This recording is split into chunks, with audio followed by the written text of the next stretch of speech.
Good morning, neighbors. Coming to you live from the Arctic. It's so cold. It's so cold. Did you think it was cold yesterday when you were in school? Because if you thought it was cold yesterday when you were in school, you were severely mistaken. It was not cold yesterday when you were in school. It is cold now. Look how white Mrs. Smith is. She's literally turning to ice. Good morning, Emma Walker, Elena, Lamaya, Manuel, I'm sorry, Lacey, Isaiah, Bailey Kirby, Valerie, Andrew Nunn, Rosa, Mackenzie, Madison, Dominic, Warren, Nolan, Deanna, JC, Ethan, Hallie, Keeney, Andrew, I don't know if you missed any. I'm like trying to go through and who you didn't say. Grace, Miguel, Everybody. Manny, Daniel. Can't hear you. Really? Can't hear me. Turn your volume up. Yeah, I hear you fine. I think everybody else hears us. Ashlyn. Oh, Ashlyn. Hallie, turn your volume up. Brian. All right, so we gotta get started because there's a lot to do. It's kind of a big section, and we're trying to keep things within a certain amount of time. So I'm going to tell you this first of all. It's me. I sent you the message. Sorry.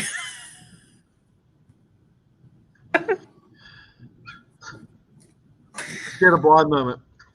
I know all about blonde moments. Where's Mrs. Smith?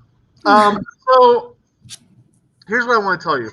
We're going to do this graphic organizer thing like we did last week and go over some of the main points of organic chemistry. Then we're going to go over the questions. But we're not, in 20, 30 minutes, we can't cover like a full review of this topic. So a year or 2 years ago, because we didn't have Keystones last year, we did some live streams in the evening to go over that stuff. There are recordings of those. And I might share those with you later for those of you that are interested in a deeper review before the Keystone. Like those of you that are really interested in passing the Keystone might want to check those out. But for today, here we go. We're going to turn it over to Mrs. Smith, and she is going to walk you through the graphic organizer that we're going to put together today. Hi, Madison.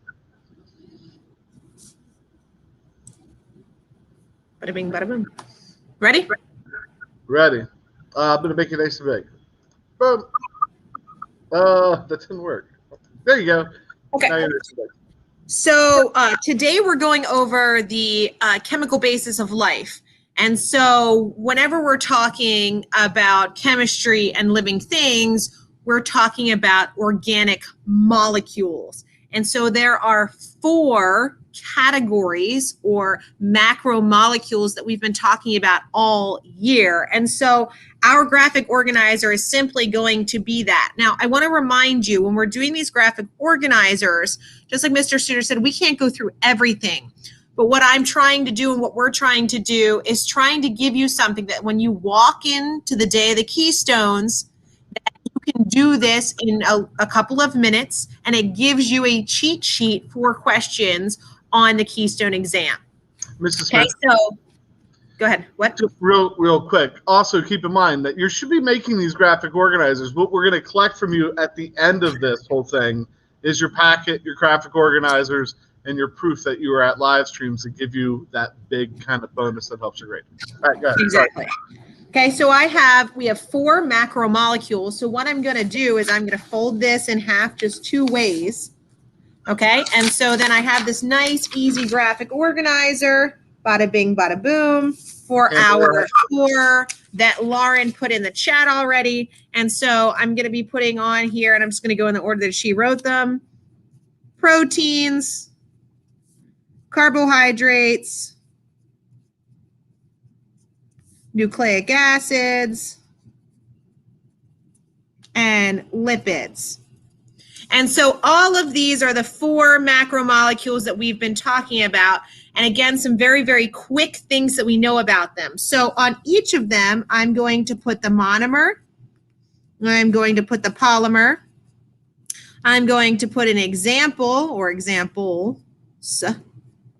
And then I'm going to give you the overall shape or a simple drawing of them. Now, when I do that, the drawing that I'm doing is not meant to be the full down to the nitty gritty of it, but an overall one. So if you are seeing the shape of something on the exam and they're asking you to identify it, some things to help you.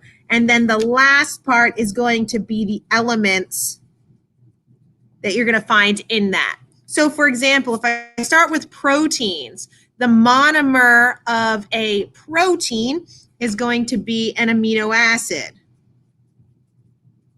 Okay, the polymer for these are the protein,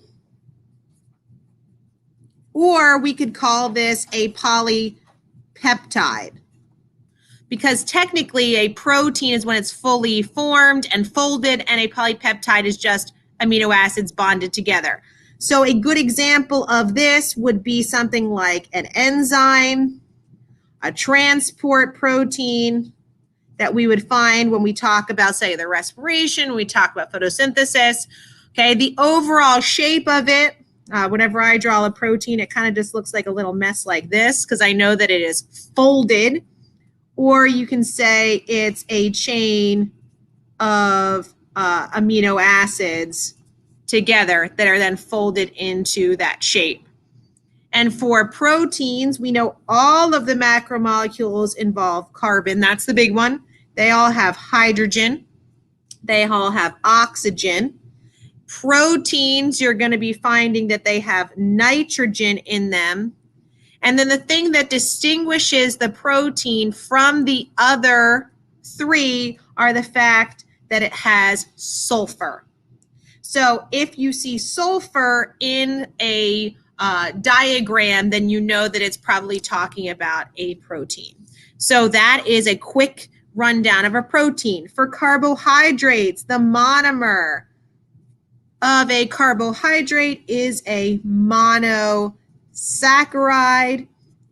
Mono for single, saccharide for sugar. The polymer of that is a polysaccharide.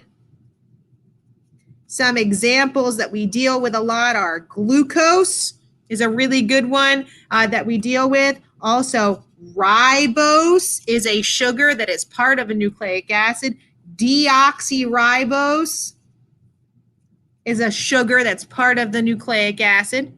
And then when we deal with the shape in organic molecules, in water, they form rings. So the overall shape is this ring shape. Traditionally, it's going to be in a hexase or a pentose shape.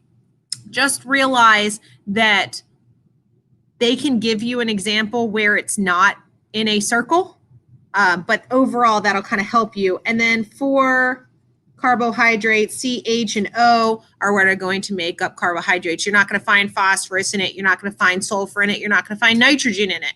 It's only going to be carbon, hydrogen, and oxygen, and it's in a 1:2:1 ratio. Okay, moving down to lipids. For lipids, for the monomers and polymers, it's a little bit more difficult because there's no true monomer. But if we're going to be looking at this, I'm going to be looking for those fatty acid tails is a big one for this. So something like a triglyceride or a phospholipid is a really good example of polysaccharides. So like for examples for this, those are overall good examples of triglyceride, phospholipids for this. Remember, lipids are fats. And then the shape of it is always going to be some sort of base that it's connected to with long chains. They're carbon and hydrogen chains for it. Again, simple, shapes, trying to give you something that if you walk into the Keystone, you can do in just a couple of minutes. And then nucleic acids, our monomers for that are nucleotides. We've been talking about these a lot lately. Our polymers for this would be like DNA and RNA, which also goes with our examples. You know, DNA and RNA are the examples. We could also say ATP in here. The elements for nucleic acids are going to be C, H, O, N, and then P. So, and I kind of forgot that over here. The elements for lipids are C, H, and O.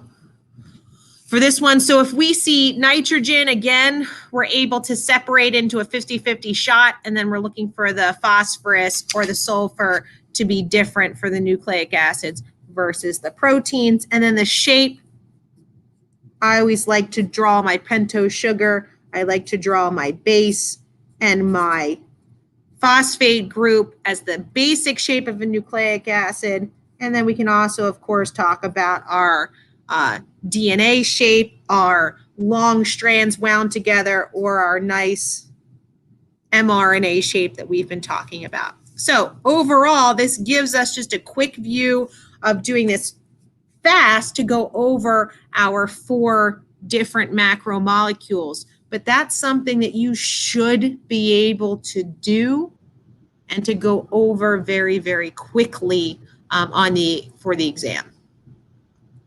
Anything I missed, Mr. Suter? No, and I think what's important here is like if she goes through that and you see that and you're like, I know all this and I got it, this is good, you know, that's great. If you don't, if you're really confused by it, that's when we get closer to the exam that you might go, well, I want to go and look at one of those kind of deeper dives into that section, right? Like I want to spend some more time. So hopefully what we're finding out as we move through this several weeks here is what sections you know really well and what sections you don't.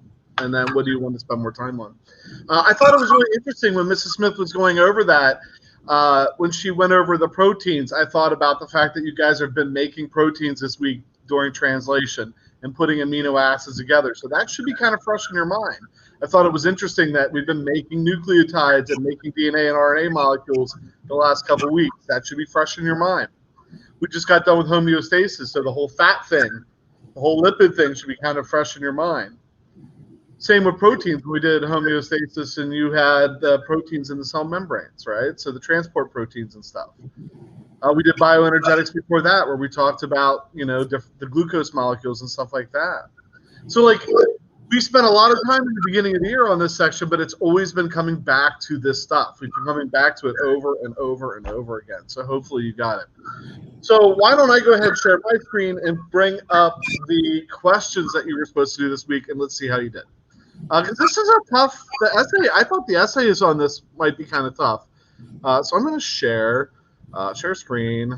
You know, I got to go through the whole rigmarole here. So Keystone Review. I think this is the right tab.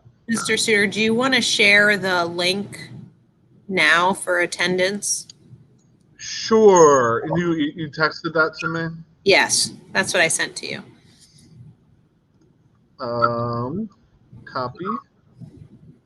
Link address, StreamYard. So in the chat, I'm putting the link.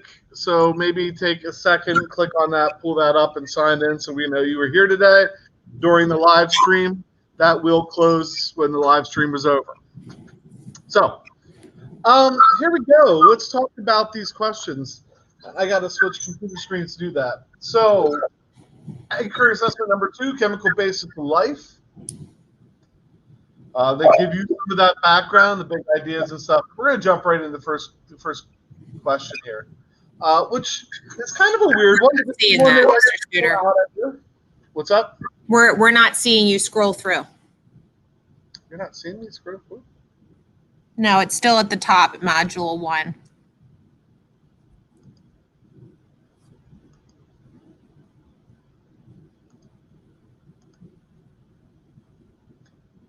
So maybe I'm sharing the wrong set of questions. Hold on.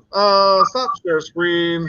Hi. Let me share the right one. Share screen.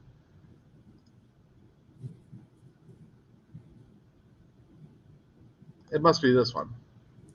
There we go. All right. Thank you for your help. Which statement best describes an effect on the low density of frozen water in a lake? I don't want to spend a lot of time here. I think, guys, one of the big things that people forget to do when they try and go answer these questions on the Keystone is they forget to use common sense. All right, especially this question. Use previous knowledge and common sense. So when water freezes, it contracts. When you put a water bottle in the freezer and freeze it, does the water bottle get smaller? And you know the answer to that is no. You know, in fact, like if you put a soda in a freezer and freeze it, it might explode. So we know that water expands. And so you know just from previous knowledge that that is not right. So we're just going to cross that out and not even play with that one. Water in lake freezes from the bottom up, killing most. Okay, so how would you ice skate? Does water freeze from the bottom up? Again, I think you know through common sense and life experience that this isn't the answer. So we've already, hopefully, through common sense, narrowed it down to 2, right? When water freezes in a lake, it floats. Does water float when it freezes? When they put ice cubes in my drink, do they float? And the answer is yes. And then D, water removes thermal energy from the land around the lake, causing the lake to freeze. Which seems like the right one. Water floating and providing insulation for organisms below, because not everything dies in the lake over the winter. I mean, through life experience. And I'm not trying to be whatever about that, but I really believe that. Through life experience, you probably know this, right? So if you pick C for that answer, I think you are doing well so far. The next statement, the next question, I think is hard. And I'll show you why I think it's hard. Which statement correctly describes how carbon's ability to form 4 bonds makes it uniquely suited to form a macromolecule? Let's read the answers. Does carbon form short, simple, complex chains? Yeah, it does. So we circle A and move on, right? No, we got to read all the questions. It forms large, complex, diverse molecules. Does carbon do that? Yeah, it does. It forms covalent bonds with other carbon atoms. Yeah, it does. It forms covalent bonds that can exist in a single plane. And you might be thinking whatever that means, but yeah, it does. And so why this question is hard is they gave you 4 true statements. So if you have 4 oh my gosh, can't talk. 4 true statements, what do you have to do? Well, you have to read the question more carefully. Which statement correctly describes how carbon's ability to form 4 bonds makes it uniquely, I think this is important, right? Uniquely suited to form macromolecules. And so you have to think about what a macromolecule is. And so we've talked about macromolecules. Mrs. Smith just went over all 4 of them, right? They're these big, large molecules. So right there, I think, is your key. Big, large molecules. The answer is it forms large, complex molecules. And again, I think that one was kind of tough because of that.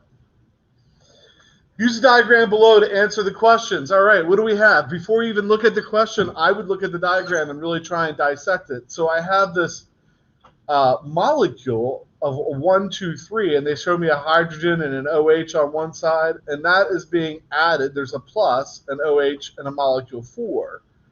And so what do I get? I get molecule 1, 2, 3, 4. So I had molecule 1, 2, 3 plus molecule 4 gave me molecule 1, 2, 3, 4.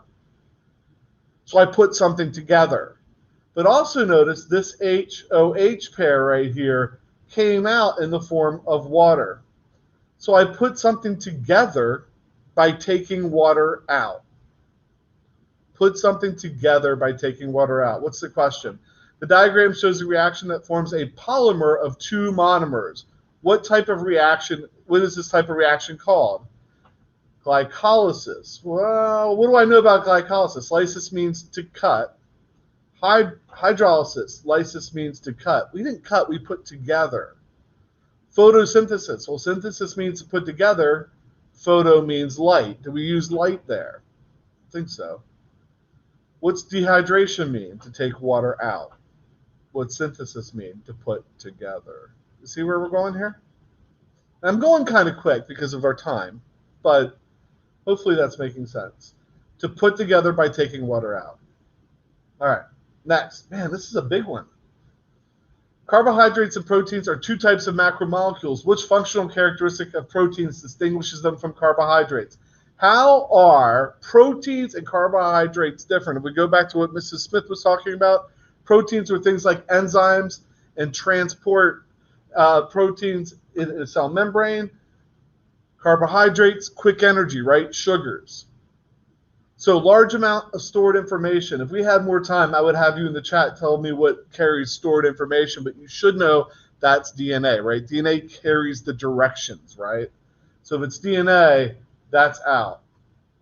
Ability to catalyze biochemical reactions. When I see the word catalyze, I immediately replace that with enzymes, right? Because enzyme, biological enzyme, catalyst, all those words kind of mean the same thing. So that enzyme, that's an enzyme. Difference between a protein and a carbohydrate, and it's talking about an enzyme. But just for good measure, we'll read on. Efficient storage of usable chemical energy. Storage, probably. Efficient long-term, I'm thinking lipid there, right? Tendency to make a cell membrane hydrophobic. I'm thinking lipid there too. I think the answer has to be B. I did want to say, like, sometimes my students will pick C because they look at storage of usable energy and they think carbohydrates. But when you read the question, it says characteristic of proteins, not characteristic of carbohydrates. Yeah, good. So that's why it has to be B and not C. It doesn't say what's the difference. It says what characteristic of proteins. And even I'm wrong there because I just looked at efficient storage and thought, well, because I know that's not the answer, maybe lipids, but this would be a real trick too, because once you say usable energy, you're probably thinking carbohydrates. But Mrs. Smith really hit the nail on the head with that. All right, that's why there's two of us doing this. Is there another multiple choice in that section? Is that still that section? Substance A, we'll do that other last multiple choice, and then we'll jump back up to the short answer real quick. Substance, so we're going down to question number 10. Substance A is converted to substance B in a metabolic reaction. Which statement best describes the role of an enzyme? And if you haven't noticed, they really like questions about enzymes. All right? They come up a lot. And so if you remember, when we talked about enzymes, we related it to a key. What did an enzyme allow us to do? It allowed us to get through the door faster than we would have if we had to beat it down. The key didn't change. It didn't take any energy. It just allows us to it speeds up the reaction, right? Speeds up the reaction. It did not provide energy to carry out the reaction. The key doesn't. The enzyme doesn't either. It just allows us to speed it up. And the last question, the scientist observes that when the pH of an environment surrounding an enzyme is changed, the rate of the enzyme catalyzes a reaction greatly decreases. Which statement best describes how a change in pH will affect the enzyme? How do you get a key to stop working? In the chat, let's do one of these. In the chat, how do you get a key to stop working? Like, you're so mad at your dad, you're going to ruin his morning by doing something to his key so his car won't, not that cars use keys anymore, I guess, but maybe it does. So his car won't start. How do you get the key to not work when he puts it in the ignition?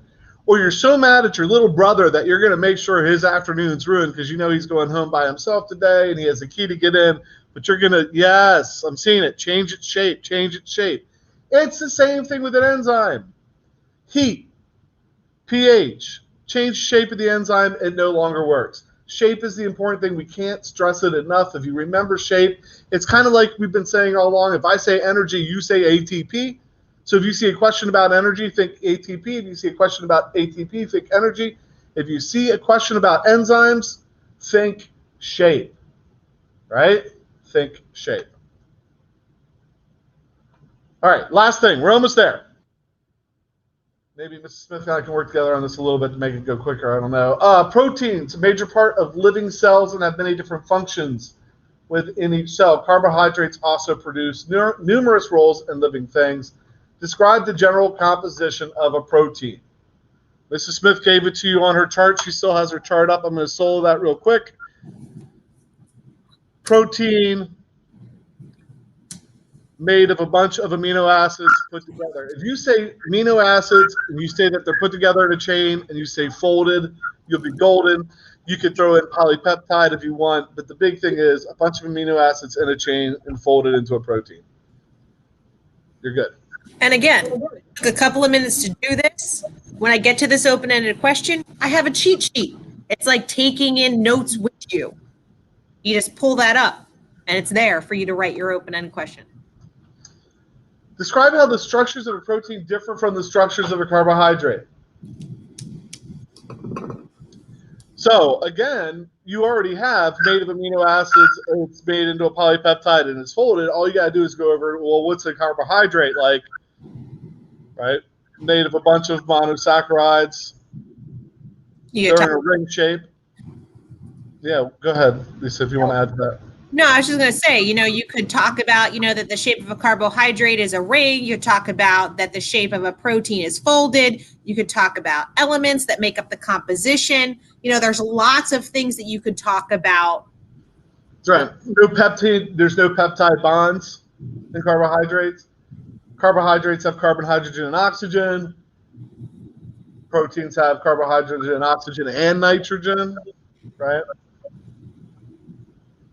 And then last but not least, describe how the functions of proteins differ from the functions of carbohydrates. So carbohydrates is that quick energy thing, and proteins is enzymes and channels in the protein, right? And I think Mrs. Smith had both of those laid there. And again, these are things that you can add to as you're doing questions, and you keep adding to it throughout, just like you would add to your notes, or you should add to your notes. Right. So if let's get out of these pictures. If we get back, Mrs. Smith just made a really, really great point. When you read a test and you get a question right, and you got a question right, that is information you can use later. So if you answer 3 questions, multiple choice questions on enzymes, and then you get asked a essay question about enzymes, you have 3 multiple choice questions worth of information about enzymes. If you can't think of anything, write down what was in that. You know what I mean? Like, you have stuff there that will help you. And granted, when you're taking the Keystone, you can't go back to the previous days, but there's nothing that says that you can't go back in that section. And for the open-ended questions, you're going to be talking about the same information in the multiple choice questions as you are doing in the open-ended. And I know sometimes there's like open-endeds in the center and at the end of the section, but like the entire section's open. So you can always go ahead or go back or, whatever to help yourself with the question. In the same manner, if you're really stuck on a multiple choice question, like flip and see what the open-ended questions are, because you never know if they're going to put some information at the top that's going to give you the answer to that question. Yeah, I mean, we don't want to talk test strategy too much, but there is some, right? For me, I would probably answer all the multiple choice questions before I did the short answers. That way I would see all the information that's in the, I might read the short answers in the beginning. Use the test. There's information in the test that you can use to help you. So that was a huge section. I don't know. We'll see if next week is as big. Actually, and I think I need to make a change on the thing. I will open the competition, the quizzes competition. I think I forgot to put the updated link in there, so I will do that as soon as we hang up with this. I will go and put the updated link in the quizzes competition so you can play this week's competition. I think like 8 people played it last week. Boring. I'll get that in there for you. And I think next week we are going to be doing sections 3 and 4. I think we're going to be doing bioenergetics and homeostasis next week. I believe. The form isn't loading for you?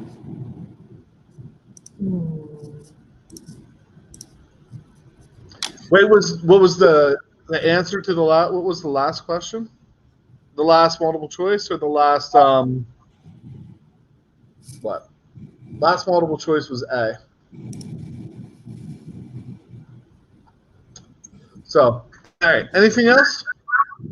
Yeah, the attendance sheet isn't working for Brian and Lauren. I don't know if the link that you put looks different than mine.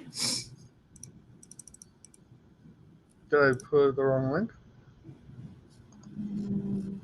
No, it looks like it's working for me. And there's definitely responses. So Make sure you're copying the whole link. Maybe they only copied and pasted part of it or something.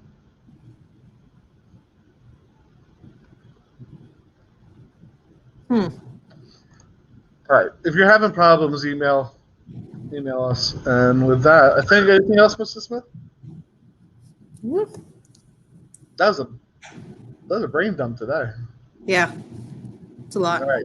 Try to keep it short. It's a lot. We'll talk to you later.